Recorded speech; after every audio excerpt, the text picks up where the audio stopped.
Hey everybody, welcome back to the channel. Happy to have you back here today for another 410 real estate video. Today we're going to compare the Phoenix metro market to the market there in Knoxville, Tennessee. But before we do that, if you haven't yet, please do me a favor, hit that subscribe button and the notification bell so that you're made aware of these videos when they're posted. We try and do videos on real estate content, mindset, funny things here and there, and then introduce you to local businesses from time to time as well. So we'd love to have you as part of the 410 family. So go ahead and hit that, and look forward to seeing you again on future videos. But today we are going to be talking with Mr. Scott Wilson from the Knoxville area. He's actually south of Knoxville, but I'm making it Knoxville for you all so that you guys can kind of get a point of reference of where he's at. So Scott, thanks for being with us today, and maybe tell us a little about yourself.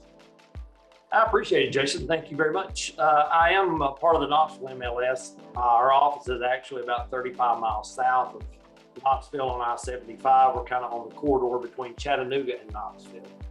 I've been in the real estate market for about 15 years and also a planner, city planner for about 10 years as well. So I've kind of got my mix in the real estate market here for a while now. I'm the broker owner of Realty Executives Associates Main Street, which is just a power brand company of Realty Executives Associates out of the Knoxville region. Awesome. And you do, correct me if I'm wrong, but you do residential and you do some commercial work there as well in your area. That's correct. I still list and sell as the principal broker here, but I do a lot of single family and I do residential or commercial as well. Okay, great. And how many agents do you have in your office there? I have 24.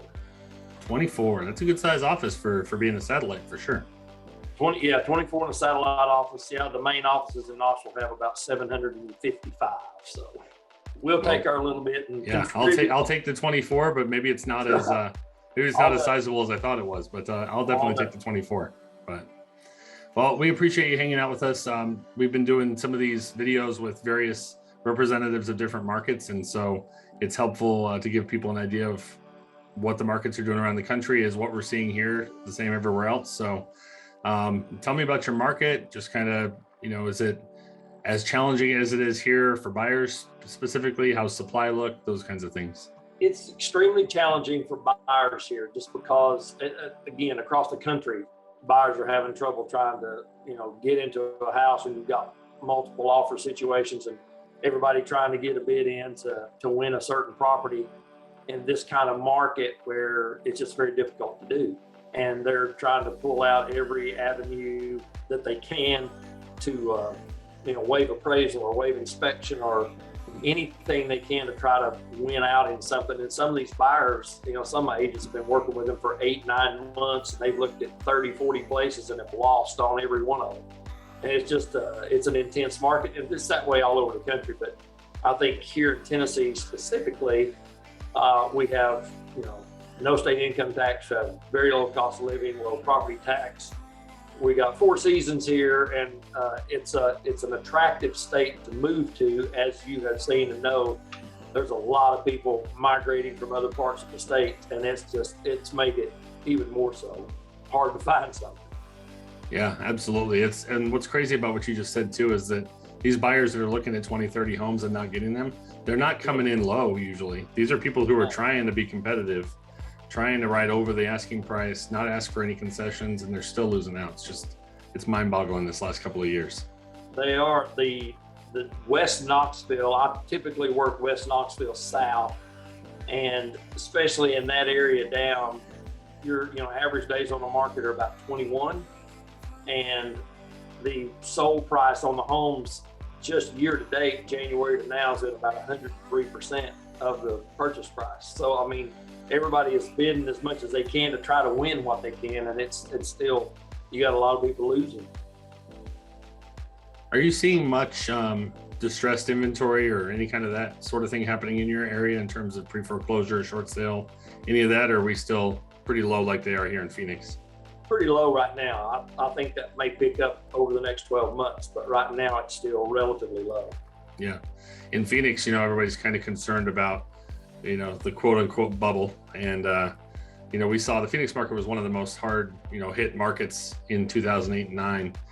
just because we had so many investors buying in and so many people who lost out on homes. We had vacant homes that were halfway through construction and just stopped. And so there's a lot of people that are worried about those kinds of things. The advantage here in Phoenix right now, though, is even if someone can't make their mortgage payments all of a sudden, they've probably put on 30 to 50% equity on their home just in the last couple of years. So the idea that they can sell the house and relieve the problem is a lot different than back in 08. Is that similar out there? It's the same out here. It's not a lender issue as it was in 08 now. I mean, it's an inventory issue, and the inventory issue is driving a lot of the demand. It's kind of like getting the last gallon of milk in the snowstorm. Everybody's fighting to get it, and that snowstorm don't seem to be ending. It's been going for quite a while now, and it keeps driving the demand. You and I were talking a bit earlier just about the difference between Knoxville, where the MLS is centralized, and then where you're at. Tell the folks watching here just kind of the difference between average sale price. That was kind of shocking to me. That was the first time I'd heard that from you, about the difference just in the 35-mile zone. So maybe talk a little bit about that. Yeah, in the West Knoxville location, average sale closed price is about $507,000. And about 35 miles south where we're at, the average closed sales price is about $249,700. So it's quite a difference just traveling south, 35, 40 miles out of Knoxville. But again, West Knoxville is a very prominent area. There's a lot of people moving there. They can pretty much get that price. Obviously, they're getting that price. But there's a lot of very nice homes on the lakes and waters of East Tennessee. We have a lot of homes in that price point, and they're selling every single day. So. Right.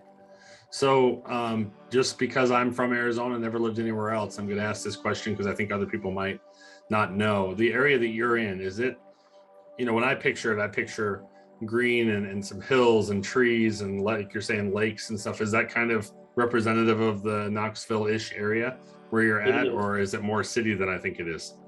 No, there is city obviously here, but you're surrounded by the mountainous areas, and we've got, a lot of lakes here, a lot of rivers. We're attractive for a lot of people who want to go, kayaking, they want to go fishing, they want to go boating. We're part of the Tom Bigby waterway here. You can get into this waterway system here in East Tennessee where we live and go anywhere in the world from this waterway. So it's a big attraction for a lot of people with big boats. They can come here and get in the water and go literally anywhere in the world. So it's a big deal. And just being in the mountains too, because you've got the best of, you can be in the valley, you can go up the mountains, and literally it can snow 12 to 18 inches within a 40 minute drive of where I live, but yet no snow down here where I actually live. It's just driving up into the mountains a little piece. So you kind of get the best of all those worlds kind of wrapped up in one. And that's why a lot of people love it here. Yeah. Sounds very similar. I think people, when they think of Arizona, they think we're just dirt with some tumbleweeds rolling around. And, we got 9,000 foot elevation, about 3.5 hours out of Phoenix. We got the largest concentration of ponderosa pine trees in the world, about 3 hours north of Phoenix. And we got beach about 4 hours south. So, it's very, very different climate here than most people think. I was humbled to get to come out to Sedona. I was in Phoenix, Scottsdale, Sedona, Arizona not long ago. We'd done a peak Jeep tour, and it was amazing. It literally was. Because I'm used to everything being green, even though we've got tons of mountains here and it's beautiful scenery. That just mesmerized me because I've never seen anything like that. And it was just something to behold. So I really like that area a lot. I'm a big guy, so I tend to stay away from the Jeep tours now that I'm this size, because they like to get about like this on certain occasions, and I'm worried about toppling out the back. But hey, Sedona is a beautiful place. I'll just see it from a different vantage point. That's all. So it's fabulous. I enjoyed it out there a lot. So a couple of quick things here at the before we wrap up, because I want to kind of keep this short and sweet for our viewers. But talk about supply in your area. Do you know about how many months supply you have out there right now, and maybe how many homes are actually available for people to purchase right now in your area? Right now in our area, about 104 houses, just over 100 homes really, and like in some of the smaller cities, there's literally 17, 18, 19 houses. And the smaller towns in the county where I live, actually, it's just crazy.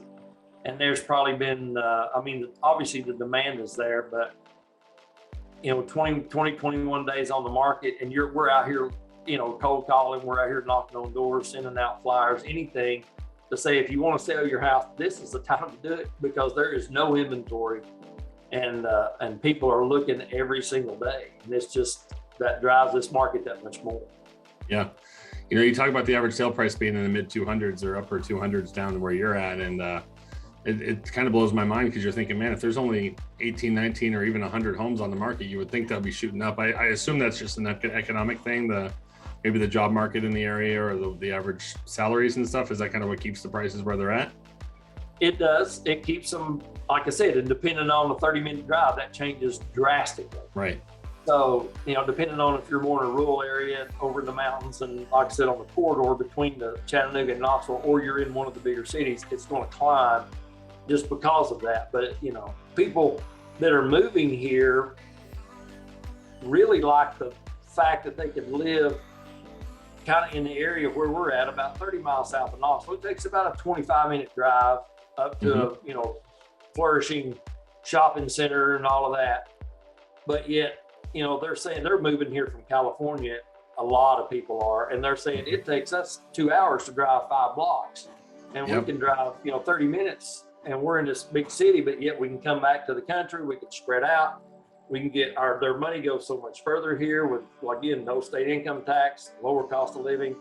They can buy more here, and again, if they work from home, we've got those services too, where you've got good internet here, and they can just work from home, but go to the big city if they need to, and it don't take them 25 minutes to get there. All right, well, I'll pack everything up and be out there in a couple months. Okay, please do, and I'll go back to Arizona with you when you go. Yeah. Just in case anyone's watching from your neck of the woods, do you have any questions about Phoenix or anything that I can throw in for your information? Or, I mean, we've had these conversations before, and just, we don't have near the change in elevation that you do. We do have elevation change here, but just coming out there and being able to kind of live in two worlds, but be in the same state and be just, 30, 45 minutes to an hour away from that is really I think an advantage to a lot of people living there, living here, because you kind of get the best of both worlds, and you kind of get to see both worlds. And I think that's a big factor if you're going to live somewhere, to have all those advantages. Yeah, the challenge here now is our average sale price for homes in the area is up 20% year over year. So we're sitting at about 570 for average price in Phoenix. Where you live? in the MLS in the area we serve, so the Phoenix metro area primarily. And we only have we have about 0.9 months of supply on the market right now. So we sell about 9,500 homes a month, and we only have 8,500 on the market, and 40% of those are already under contract. So there's not a lot. We're about 2 months demand, and that's it. You're at 0.9. Well, we were as low as 0.35 at one point earlier in 2021, and so we're getting an inventory boom here. We're at 0.9 now. You don't know what to do with all that extra inventory. I know. What are we gonna do? Buyers but can actually buy a house now. So. Oh my goodness. Crazy.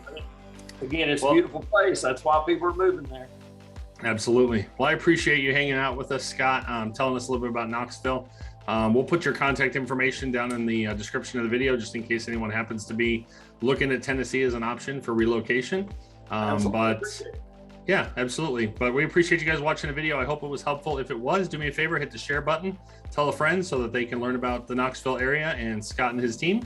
And hope to see you again on our next video.